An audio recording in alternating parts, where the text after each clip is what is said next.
The lord, praise the lord. प्रियांनो, हे पहिलं वचन वाचत असताना तुमच्या डोक्यात कधी असा विचार येतो का, किती सुंदर वचन आहे ते. मी तुम्हाला खचित खचित सांगतो, जो मेंढवाड्यात दाराने न जाता दुसरीकडून चढून जातो तो चोर व लुटारू आहे. छोटंसं वचन आहे, पण एकदम प्रखररित्या ते काहीतरी व्याख्या करत आहे. आमेन. काहीतरी व्याख्या करत आहे. ते डायरेक्ट जो दाराने आत येत नाही, कुठून तरी चढून येतो, तो चोर व लुटारू आहे. आमेन. मला हा प्रश्न पडला होता, मेंढवाड्यात आल्याशी मतलब आहे, दाराने यायची काय गरज आहे? आला ना, येऊ द्या, कसाही येऊ द्या, आला, भरपूर झालं. नाही. आमेन. तसं नाही. जो दाराने येण्यासाठी स्वतःला उपलब्ध करत नाही, दारामधून येण्यासाठी स्वतःला काय म्हणतात त्याला, अधीन करत नाही. हॅलो, दाराच्या अधीन करत नाही, तो मेंढवाड्यामध्ये सुद्धा विश्वासाने राहणार नाही. आमेन. आमेन. हे फार महत्वाचं आहे, लक्षात ठेवा. आपल्या डोक्यामध्ये असे विचार येणार आणि येतात, आणि ते आल्यावरती त्यांची एक वचनाद्वारेच ते प्रश्नांचे आपण सोडवणं केलं पाहिजे. त्या मेंढवाड्यामध्ये काहीतरी महत्वाचं आहे. आमेन. त्या मेंढवाड्यामध्ये दारातून आत येताना त्या मेंढराची किंवा जो कोणी आत येणार असेल त्याची एक वेगळ्या प्रकारची हृदयाचं परिवर्तन झाल्याशिवाय तो आत येऊ शकत नाही. आमेन. आणि त्याच्याशिवाय तो त्या दारातून आल्याशिवाय त्या मेंढवाड्यामधले बाकीचे इतर मेंढर सुद्धा सुरक्षित राहू शकत नाही. आमेन. हे फार महत्वाचं असतं प्रियांनो. मेंढवाडा एवढा महत्वाचा का आहे?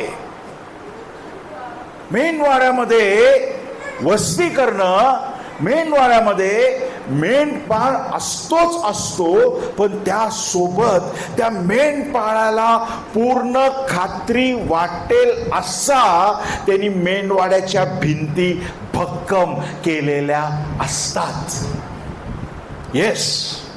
त्याला गॅरंटी जोपर्यंत होत नाही की ह्या भिंतीमधून या काटेरी तुम्ही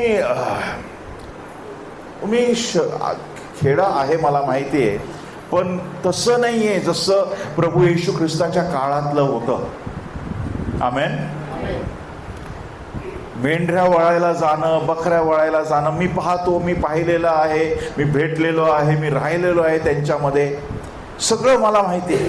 पण प्रभू येशूच्या काळात जसं होतं प्रियांनो, तसं आत्ता सध्या आपण फार पुढारलेले आहोत, फार आपण आधुनिकतेने पुढे आलेलो आहोत. आमेन. म्हणून हे फार महत्वाचं आहे समजणं की मेंढपाळ जो असतो, तो मेंढपाळ जो आहे त्या मेंढवाड्याच्या चारी बाजूनी असं काटेरी झुडूप, असे काटेरी भक्कम कुंपण उभारतो की सिंह किंवा लांडगा किंवा कुठलाही हिंसक प्राणी त्याच्यातून आत घुसून येऊ शकत नाही. आला तर पूर्णपणे फाटला जाईल, पूर्णपणे फाटला जाईल. त्याशिवाय तो दार नाही तयार करत. जोपर्यंत मेंढवाड्याची चारी बाजूचं कुंपण तयार होत नाही तोपर्यंत दार तयार नाही करत. लक्षात ठेवा.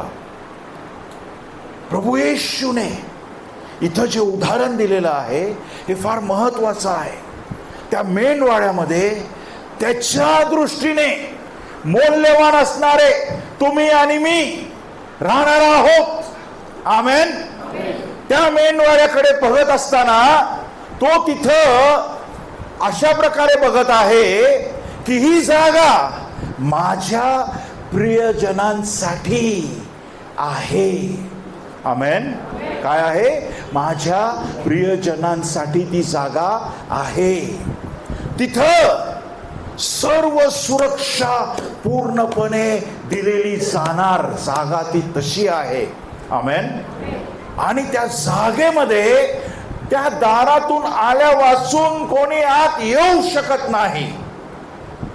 त्याच्यासाठी ती दार बनायसाठी प्रभू येशू त्या मेंढवाड्याचं दार बनायसाठी त्यांनी फार मोठी किंमत मोजलेली आहे. मग त्या मेंढवाड्यामध्ये जे तुम्ही आणि मी राहणार आहोत त्याचं दुसरं एक नाव आहे. आपण ते वाचूया. मत्तई शुभवर्तमान उघडा. मत्तई शुभवर्तमान उघडा 9वा अध्याय.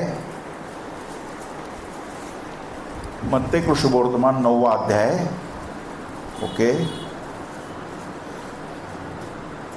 आणि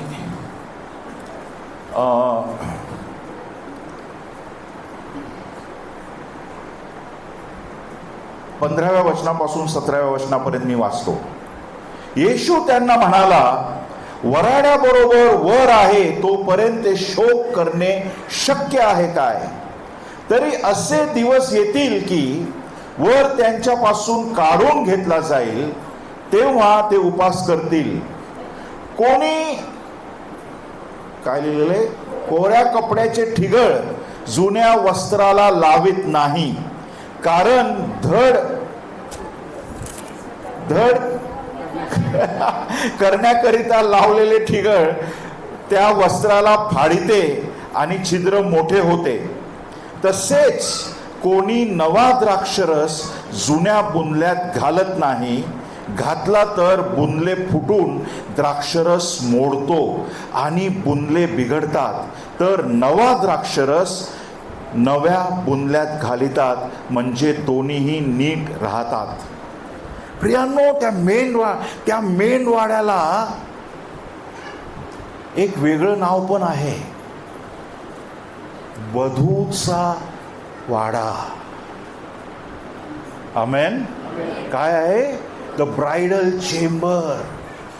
तिथं ख्रिस्ताची वधू जी सुंदर नटलेली जाणार आहे ती तिथं तयार होणार आहे. आमेन. त्या मेंढवाड्यामध्ये तिला तिथं सुशोभित केलं जाणार आहे.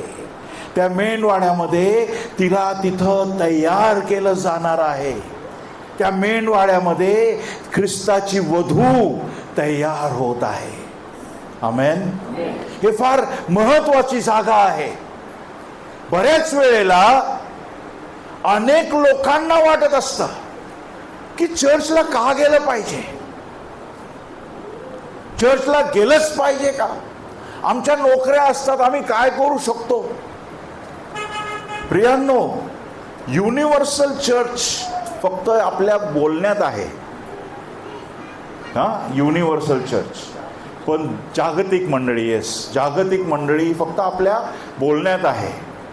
पण अख्ख्या बायबलमध्ये तुम्ही नवा करार वाचायला घेतला तर स्थानीय मंडळांना किती महत्त्व दिलेलं आहे.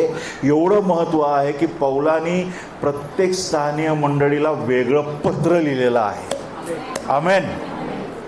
आणि त्यांचे गुण आणि त्यांचे दोष सगळे दाखवलेले आहेत. जर का स्थानीय मंडळ्या महत्त्वाच्या नसत्या तर ते पत्र प्रगटीकरणामध्ये नसते.